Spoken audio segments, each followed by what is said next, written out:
soit beau pour la caméra.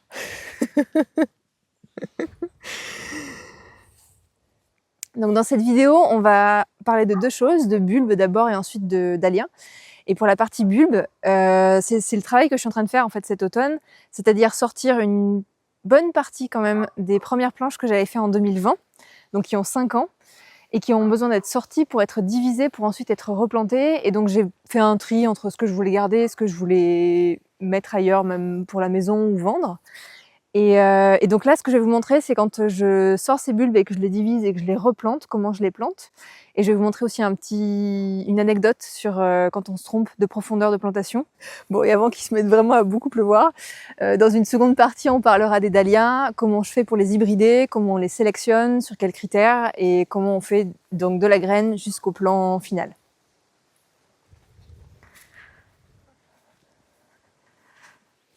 Donc ça, c'est des choses que j'ai déjà commencé. Là, ici, c'était pas exactement le bon moment pour le faire parce que les feuilles ont déjà beaucoup repoussé. Cette année, la plupart des bulbes se sont réveillés hyper tôt. Là, en l'occurrence, j'ai dû les transplanter alors qu'il y avait déjà du feuillage, ce qui est pas terrible.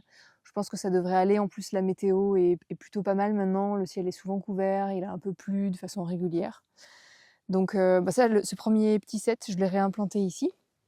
Et là, je suis en train de remettre ce que je crois, parce qu'en fait c'est aussi le jeu de quand ça fait 5 ans qu'on a planté les choses, les étiquettes ont disparu, les écritures se sont effacées. Et ça, je pense que ce sont des cygnes, c'est des jacinthes type jacinthe sauvage, et celles-ci elles sont blanches. Donc là on voit, donc celles-ci ça fait 5 ans qu'elles étaient en terre. Donc clairement ça fait des grappes très denses, donc le but c'est de les séparer un peu pour les replanter. Donc ça au moins, c'est le but principal, c'était surtout de diviser les choses pour que la floraison soit plus abondante l'année prochaine. Là on voit il y a plein de petites grappes, quand je les ai déterrées, j'essaie de les garder en grappes et comme ça permet de ensuite pouvoir les replanter plus facilement parce que ça peut être assez fastidieux, surtout pour les bulbes tout petits. Et alors ce qui est intéressant qu'on voit là, qu'on voit plutôt sur celui-là, ça c'est assez marrant, la nature est plutôt bien faite. Ça c'est un bulbe qui a été planté en surface, qui probablement à un moment donné s'est retrouvé un peu en surface, peut-être qu'il a été gratté par un animal ou autre chose. Et du coup, donc faut imaginer que la surface de la terre était à peu près peut-être ici. Et donc le bulbe s'est dit ici c'est un petit peu trop chaud, c'est pas trop ma hauteur. Et donc du coup il s'est étiré. Et là on voit les racines parce que du coup quand je les ai déterrés, ils étaient déjà en train de raciner. Il a descendu ici et en fait le nouveau bulbe qui va se former va être dans cette partie-là et il va sectionner la partie du dessus pour la faire disparaître parce qu'il n'en aura plus besoin et le nouveau bulbe qu'il va avoir formé, ce sera à la bonne hauteur de ce qu'il avait besoin d'être dans le sol. Donc ça c'est assez marrant. Donc moi là quand je plante, ce que je fais c'est que je fais en sillon, c'est-à-dire que alors j'ai toujours une petite marque qui est un caillou, une étiquette ou autre chose. Donc là, je sais que le rang que je viens de faire, donc je suis perpendiculaire à mon rang, qui est à ma planche, qui est là. Donc ce que je fais, c'est que je plante en ligne. Et donc là, ce rang-là vient d'être planté, donc j'estime à une distance respectable pour le bulbe que je suis en train de planter, où doit être le bulbe suivant. Après, je fais un petit sillon. Et donc ce qui est important pour les bulbes à respecter à la plantation, c'est la profondeur. Donc là, ce qu'on venait de dire, c'était qu'il y en avait parfois qui pouvaient monter trop haut et du coup ne pas apprécier la chaleur de la surface et du coup descendre tout seul. Donc là ce qu'on regarde en fait c'est un bulbe mature, donc celui-ci c'est le cas.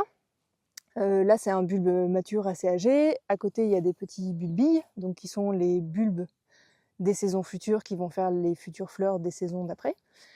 Ce qu'on regarde c'est la hauteur du bulbe mature et en général on considère que cette hauteur là, on rajoute 2 hauteurs au-dessus et que c'est la profondeur à peu près à laquelle le bulbe peut être planté. Après, c'est pas une science exacte. Globalement, j'ai jamais eu de bulbes qui n'ont pas fleuri parce qu'ils n'étaient pas bien plantés. Donc là, je fais à peu près à l'œil de mon rang. Je garde un peu de terre en dessous, assez souple, pour que le bulbe n'ait pas trop de difficulté à se réenraciner. Parce que là, comme ils viennent d'être divisés, ils ont été un petit peu traumatisés, on va dire. Et donc là, on voit à nouveau ce petit bulbe-là, qui est un peu long, qui pareil devait être à une hauteur qui ne devait pas trop lui plaire, et s'est étiré pour aller un peu plus bas. Et donc là, quand je plante, donc celui-là c'est un bulbe qui va fleurir la saison prochaine. Donc là, lui, je vais l'isoler un peu. Pour la plantation, il n'y a pas vraiment de règles, hein. Là, en l'occurrence, j'essaie de les mettre pas trop densément pour ne pas avoir à les redéterrer bientôt. Donc voilà, une fois que le rang est terminé, on renivelle la terre. C'est important d'essayer qu'elle soit la plus plane possible pour que l'eau ne vienne pas faire des flaques à certains endroits. Voilà. Et après, on décale la marque. Et on fait un nouveau rang. Et en fait, c'est comme ça que je plante tous mes bulbes, en fait. Donc là, c'est facile parce que je les ai déracinés, donc les racines sont encore très présentes. Donc on sait dans quel sens il faut les planter. Quand on les achète, en général, il n'y a pas ces petites radicelles. Mais c'est pas très compliqué. En gros, c'est la même chose pour tous les bulbes. Il y a souvent une... Non, c'est peut-être pas le meilleur exemple. Il y a souvent une tête pointue. En général, le corps est plutôt rond. Il y a souvent une petite tête qui est un peu pointue, donc c'est cette pointe-là qu'on met vers le haut. Comme c'est pas un cas de figure très clair parce que j'ai plein de tailles de bulbes, ils ont été déterrés, je les fais pas forcément. Là, je les fais un à un, mais ça peut m'arriver de mettre des grappes. Et globalement, ils vont se débrouiller. Quand ils sont assez petits, ils savent se retourner et retrouver le sens de pouce, en fait. Ça va prendre un peu plus de temps, mais ils vont se débrouiller. Donc des fois, ça peut m'arriver de les glisser dans l'allée et ils vont se débrouiller.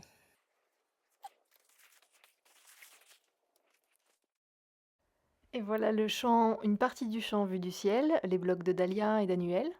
Et maintenant, pour la fin de la vidéo, je vais vous montrer comment on hybride des nouvelles variétés de dahlia à partir de graines. Donc, quand on hybride, en général, on choisit le pied de départ. Donc là, c'est une hybridation naturelle. Tous les pollinisateurs peuvent venir sur chaque fleur, les butiner et mélanger les variétés entre elles. Donc c'est une hybridation, je ne sais pas le résultat que je vais avoir. Donc là, on est vraiment dans un cadre amateur, entre guillemets, où on n'a pas d'attente particulière sur ce qu'on va obtenir et où c'est pour le plaisir de le faire. Donc là, ça, c'est une autre variété que j'ai hybridée, donc elle est aussi très grande. Et ce qui est assez cool aussi quand on hybride soi-même, c'est que là, mes variétés, pour le coup, elles sont pas du tout malades, elles sont hyper solides. Là, les tiges sont très très grosses. Et malgré le vent qu'on a eu récemment, même pendant l'été, il a jamais flanché. Donc, par exemple, c'est une des caractéristiques intéressantes. Si on se dit, bah tiens, je vais hybrider une nouvelle variété, je veux qu'elle soit assez grande, je veux qu'elle tienne bien à la chaleur ou au vent, parce qu'on est comme moi sur une colline et du coup il y a du vent un peu toute l'année. Quand il fait chaud, il fait très très chaud. Donc on va regarder ou les caractéristiques esthétiques ou pratiques. Ça, c'est des choix qui sont personnels. Et donc là, par exemple, moi j'avais conservé cette variété parce qu'elle a là on le voit bien, elle a une jolie teinte un peu saumonée. Elle a des toutes petites pointes dorées au bout des pétales.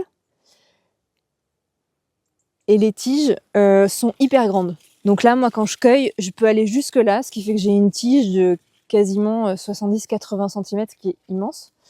Et donc, le pied, la base est assez dense, donc c'est aussi pour ça que je l'avais conservé. Donc quand on va aller sélectionner les pieds mères sur lesquels on prélève les graines, on a en tête soit parce qu'on aime la couleur, soit parce qu'on aime la forme, soit la floribondité, parce que certaines variétés font plus de fleurs que d'autres, ou parce que le pied est très solide. Enfin, ça peut être différentes caractéristiques et c'est vraiment propre à chacun, il n'y a pas de règle. Donc là, en l'occurrence, je crois que j'avais prélevé ça sur une variété qui s'appelle Jomanda, que malheureusement je n'ai plus, j'ai perdu cet hiver. Et les pieds étaient effectivement, les tiges étaient très solides et la couleur était assez belle. C'était un espèce de pas vraiment rouge, mais qui était légèrement saumoné et voire un peu corail, qui était assez intéressant. Et il avait cette forme un peu pompon aussi, donc là les caractéristiques sont un peu restées. Dans la précédente vidéo, je vous avais montré les dahlias en vous montrant les différents stades du bouton lorsqu'il est avant la fleur, après la fleur. Et j'ai été passée assez rapidement sur ce sujet. Et pendant l'été, sur Instagram, j'ai posté pas mal de variétés que j'ai hybridées moi-même. D'ailleurs, on a un exemple sur le pied qui est juste derrière moi. Donc pour vous donner une idée, moi je fais 1,80 m, donc c'est des pieds qui sont vraiment très grands. Et ceux que j'ai hybridés sur la ferme, globalement, ils sont tous plus grands que les autres. Je pense que ça s'explique aussi par le fait que, comme c'est des variétés qui sont issues de pieds qui ont été cultivés sur place et c'était pendant une année qui était très sèche aussi. Je pense qu'ils ont eu des bons gènes pour ensuite bien pousser et que la sécheresse de cette année leur a pas posé souci. Mais donc je crée pour de nouvelles variétés, mais il n'y a pas de but vraiment commercial derrière, dans un premier temps en tout cas. Et donc je vous avais montré les différents stades de boutons. Donc là, on a un bouton où la fleur est déjà éclos et a fait son cycle, et donc là les pétales sont tombés. On voit le bouton, il est beaucoup plus allongé, oblong, il s'est refermé. Et donc, quand j'ai montré les différentes variétés que j'avais découvertes cette année, qui étaient issues de graines, la plupart d'entre vous m'ont dit: «Ah, comment tu fais? À quel stade? À quel moment? Je sais que je peux le récolter, quelle tête ça a?» Donc là, je vais vous montrer parce qu'on a eu de la chance, au mois d'octobre, il a très peu plu. Et donc du coup, les graines n'ont pas, enfin les têtes qui portent les graines n'ont pas été affectées par la météo. Parce que là, comme vous pouvez le voir, on est donc quasi fin octobre, on commence à avoir un petit peu d'oïdium, donc ça c'est un champignon qui arrive plutôt en fin de saison, en général en fin de culture. Et donc quand il y a de l'humidité ambiante, c'est là qu'il se développe. Et quand les plants, s'il pleut beaucoup au mois d'octobre, déjà les têtes qui possèdent les graines peuvent être abîmées et les graines ne pas être viables. Et puis les plants être très fatigués s'ils ont attrapé l'oïdium ou d'autres choses. Donc là, c'est assez idéal parce que globalement, le champ est plutôt en forme. Et là, c'est un bon exemple parce que les variétés à cœur ouvert comme ça, elles ont tendance à avoir une floraison beaucoup plus rapide puisque les pollinisateurs vont assez rapidement dedans et une fois que la fleur est pollinisée, elle fait son cycle plus vite. Et donc là, comme vous voyez, toutes ces fleurs-là sont déjà passées. Donc en gros, un bouton qui est à ce stade-là, les graines à l'intérieur ne sont pas viables tout de suite. Donc on a différentes options. Je vais vous montrer l'autre option une fois qu'on sera à l'atelier, mais là, pour l'instant, on est dehors et j'ai vu qu'il y avait quelques têtes qui étaient prêtes. Donc ça, c'est pas un stade auquel on peut tout de suite venir récupérer les graines. Mais par contre, le stade qui est ici, vous voyez, c'est assez brun.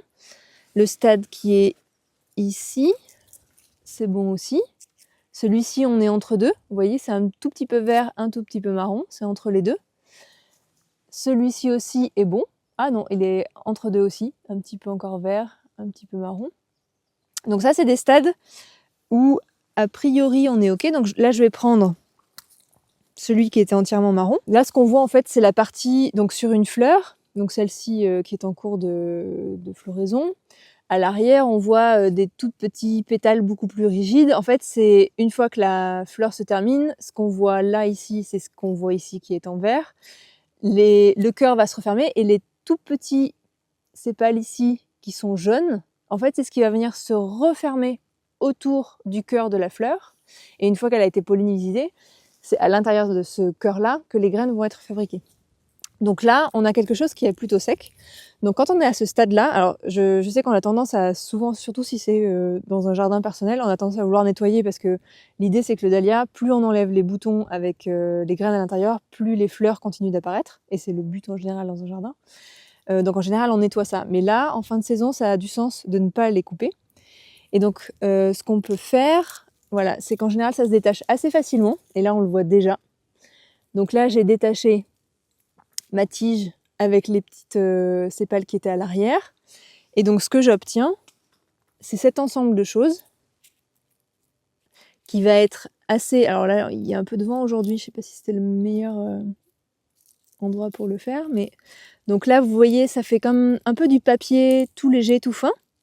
Et là, on voit, entre les différentes couches de ce petit papier tout fin, on voit les graines. Et là, on a une graine... Oups, ben voilà, elle est repartie à la nature, mais il y en a d'autres là. On voit des graines qui apparaissent. Alors, selon les variétés, c'est très variable. Certaines variétés sont ultra prolifiques. Là, vous voyez, il y en a d'autres. On en voit d'autres là, ici, là, là. Et donc, là, ce qu'on va faire, parce qu'il y a quand même un petit peu de vent, on va aller à l'atelier et je vais vous montrer différents stades. Parce que vous avez le stade un peu, on va dire, papier brun, papier tout fin, un petit peu léger comme ça, qui est brun et qui est prêt à récolter, et les graines peuvent être séchées, stockées quasiment dans la foulée. Et parfois, quand on a une météo qui va être mauvaise, comme nous, ça va être le cas cette semaine, et là il faut que je finisse de récolter quelques graines, on peut cueillir à ce stade-là. Donc là, ce qu'on va faire, c'est que, donc par exemple, si je voulais garder cette variété-là, hop, Donc ce qu'on fait, c'est qu'on récupère une longueur de tige plus ou moins longue. La tête est déjà un peu verte. Donc, alors, en général, ce qu'on fait, c'est qu'on appuie sur la tête pour évacuer toute l'humidité qui reste à l'intérieur. Donc, soit, là, en l'occurrence, elle est encore assez fraîche. Soit vous faites ce que je viens de faire, vous pressez pour sortir toute l'humidité pour que les graines qui se forment soient au plus au sec possible. Soit vous prenez des têtes où déjà à l'intérieur, c'est un peu brun comme ça. Donc, celle-ci, je vais appuyer. Oui, il y a aussi encore un peu d'humidité à l'intérieur. Mais en gros, le but, c'est de garder le maximum d'enlever le maximum d'humidité à l'intérieur de la tête. Donc ça, on va aller à l'atelier et je vais vous montrer la suite comment on peut faire si on a ce stade-là et qu'on veut quand même récolter les graines pour faire une hybridation. Donc là, on est à l'atelier. Donc ça, ce sont les graines que je viens de récolter à l'instant dans le champ. Donc ce que je fais en général, donc il faudrait avoir un setup un peu mieux organisé, mais en général, j'ai rarement de sachets de graines à l'atelier. Je fais toujours ça entre 2 autres tâches, une cueillette, un nettoyage ou autre chose. Et donc, ce que je fais, c'est que j'utilise des post-it. Et donc, du coup, je fais des petits sachets de mes graines. Et donc là, on a donc ce que je viens de récolter. Donc, ce que je vais vous montrer, c'est qu'on a différentes parties dans ce qu'on récolte. Il y a des parties qui sont juste les opercules, ces petites feuilles toutes légères, qui sont juste une protection, donc on ne garde pas. Et après, il y a différents types de graines. Et donc, c'est ça qui est intéressant à voir, parce que toutes les graines ne sont pas forcément viables. Là, en l'occurrence, la météo est assez humide. Il va pas mal pleuvoir les prochains jours. Plus les graines sont noires, plus elles sont matures. Donc, plus, là, en l'occurrence, elles sont viables. Donc, celles-ci sont viables. Il y a un petit test à faire. C'est celui avec l'ongle, assez basique. En général, on presse tout doucement. Moi, je presse entre... Et j'essaie de voir si la graine se plie ou pas. Et si la graine est bien rigide, donc il faut quand même être un peu délicat, un peu doux. Mais si la graine est bien rigide et qu'il y a un petit peu de corps à l'intérieur sur cette partie basse, c'est que la graine est viable. Par exemple, je vais vous montrer d'autres graines là, qui ne sont pas viables. Je crois que j'ai vu ça tout à l'heure, là, voilà, qui sont au centre. Une graine qui n'a pas eu le temps de finir sa maturité, elle ressemble à ça. Donc là, on a une partie, donc on voit la graine est très claire. Et en fait, elle est plate. Elle est plate et elle est un peu molle. Donc ça, c'est pas quelque chose qu'on va garder. Nous, ce qu'on va faire, c'est juste trier rapidement l'ensemble. On pourra en récupérer une douzaine à peu près. Donc ce qui est intéressant, c'est que chaque graine récoltée est une graine unique et sera une fleur unique qui n'existe pas déjà. C'est comme dans la nature, par exemple, nous, humains, chaque individu qui naît est unique et n'a pas son clone ailleurs. Et là, en l'occurrence, c'est ça, c'est exactement ça. Chaque graine va faire un pied de dahlia qui sera unique. Après, il peut y avoir des variétés qui sont très proches. Et c'est de plus en plus le cas d'ailleurs, parce qu'il y a de plus en plus de gens qui hybrident. Donc il y a des variétés maintenant qui sont un peu qui prêtent à confusion. On se dit, ah, bah, moi, ça m'arrive souvent quand je cherche de nouvelles variétés de regarder sur internet et de me dire mais celle-ci elle ressemble tellement à celle que j'ai déjà, elles n'ont pas le même nom. Donc parfois il peut y avoir des noms qui vont pas être les mêmes et pourtant c'est juste une histoire de zone de vente qui fait que le nom a été changé entre temps, mais en fait c'est juste la même variété. Mais parfois aussi c'est vraiment deux variétés différentes, mais elles sont très proches visuellement. Ce que je fais là moi ensuite, c'est que tout basiquement les graines qui sont sèches, hop, je ferme mon post-it. Surtout très important, je note le nom du dahlia duquel il a été prélevé.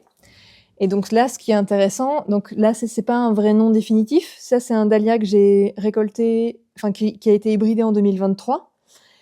Donc LB, les baptises 2023. Et donc ça, c'est une variété. C'est la première fois. Je vais récolter des graines d'une variété que j'ai créée parce qu'en fait, ça m'intéresse de voir si les caractéristiques qui ont fait que j'ai conservé cette variété-là en particulier vont se diffuser sur les générations d'après.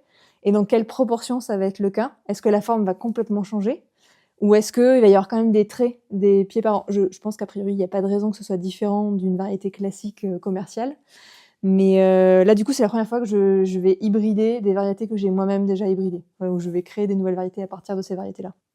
Et donc, l'autre façon d'obtenir ces graines, quand on a par exemple une mauvaise météo qui va venir ou qu'on veut hâter le process et être sûr que les tiges vont être bien au sec. Ça a été récolté, je crois, il y a 2-3 jours, donc les têtes sont encore très jaunes vertes. Donc je les ai pressées, comme je vous ai montré tout à l'heure, pour que l'eau en sorte au maximum. Là, au départ, quand elles viennent d'être récoltées, je mets un tout petit peu un fond d'eau, mais Vraiment pas beaucoup, mais un petit peu quand même, pour que les tiges continuent de boire et que le process puisse se continuer naturellement. Et après, une fois que les tiges commencent à devenir un peu plus brunes, je veille à ce qu'il y ait très peu d'eau au fond. Donc là, vous voyez vraiment pas grand-chose. Les tiges ont quand même un tout petit peu d'humidité, mais pas trop, parce que le process a déjà commencé. Et ce que je veux, c'est que ça sèche. Donc du coup, je ne sature pas d'eau. Et là, on voit que celui-ci, clairement, je pense, dans 3-4 jours, la tête sera aussi sèche que celui qu'on a récupéré dans le champ. Et alors, je pourrais l'ouvrir et voir les graines qui sont disponibles. Et un autre point très important je le dis parce que ça m'est déjà arrivé plein de fois d'oublier, quand on récolte, je note le pied sur lequel j'ai prélevé la graine, parce que du coup, ça m'intéresse de voir les caractéristiques qui sont restées chez les enfants du parent sur lequel ça a été prélevé. Et donc, l'étape d'après, évidemment, c'est quand est-ce que je sème mes graines. Donc là, en gros, elles vont sécher tout cet hiver. Celles-ci, je les mets pas au frigo, mais je les laisse dans un endroit frais et sec et à l'abri de la lumière. Et donc, en général, début mars, on peut commencer à les mettre en godet. Donc, en fonction de ce que vous avez, un godet ou un plateau de cellules horticoles, enfin, ce que vous avez à votre disposition. En général, j'en mets 2 par cellule parce qu'on n'est pas toujours sûr que tout germe. Donc, vous en mettez quelques-unes, vous les recouvrez d'un tout petit peu de terre. Et assez rapidement, en général, ça prend 1 semaine, 10 jours grand maximum, ça va germer. Et donc, le pied qui va germer et grandir l'année prochaine sera le même pied, par exemple, qu'on va avoir là dans le champ, avec plein de fleurs, déjà des tubercules, et qui pourraient être stockés hivernés pour l'hiver d'après. Donc, c'est-à-dire que dans la même année, à partir de la graine, on va avoir le cycle entier du dahlia. Il n'y a pas d'attente supplémentaire comme on peut avoir sur certaines autres plantes. Les fleurs vont déjà apparaître dès la première année. Donc c'est ça qui est aussi très chouette et qui est parfait pour ceux qui sont impatients. Mais là, les graines peuvent être semées en mars, se développer jusqu'en avril. Elles peuvent être plantées, ça dépend quand est-ce que vous avez des gels, si vous avez des gels tardifs ou pas. L'idée étant de les protéger le maximum parce que les jeunes pousses sont très tendres. Et d'ailleurs, les limaces et les escargots les adorent, donc il faut bien les protéger. Et après, alors je vais pas rentrer dans les détails, il y a sur mon site internet, j'ai fait une page en fait où j'explique tout ça. Donc je vais vous le mettre en commentaire en dessous de cette vidéo. Et vous pourrez voir en fait tout le process. Et il y a des petites photos à chaque fois sur chaque étape. Donc je remontre en fait ce qu'on vient de faire là.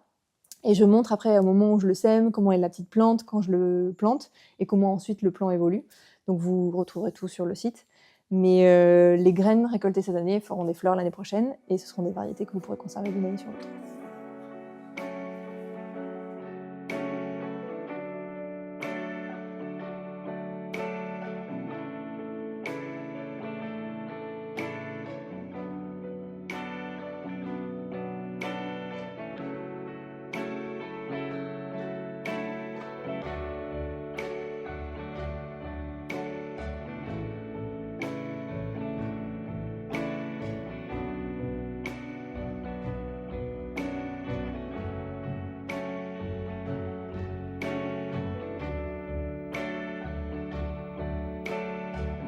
Si vous avez aimé cette vidéo et souhaitez soutenir ma chaîne, n'oubliez pas de liker, commenter ou partager et abonnez-vous pour suivre la ferme au fil des mois. À bientôt!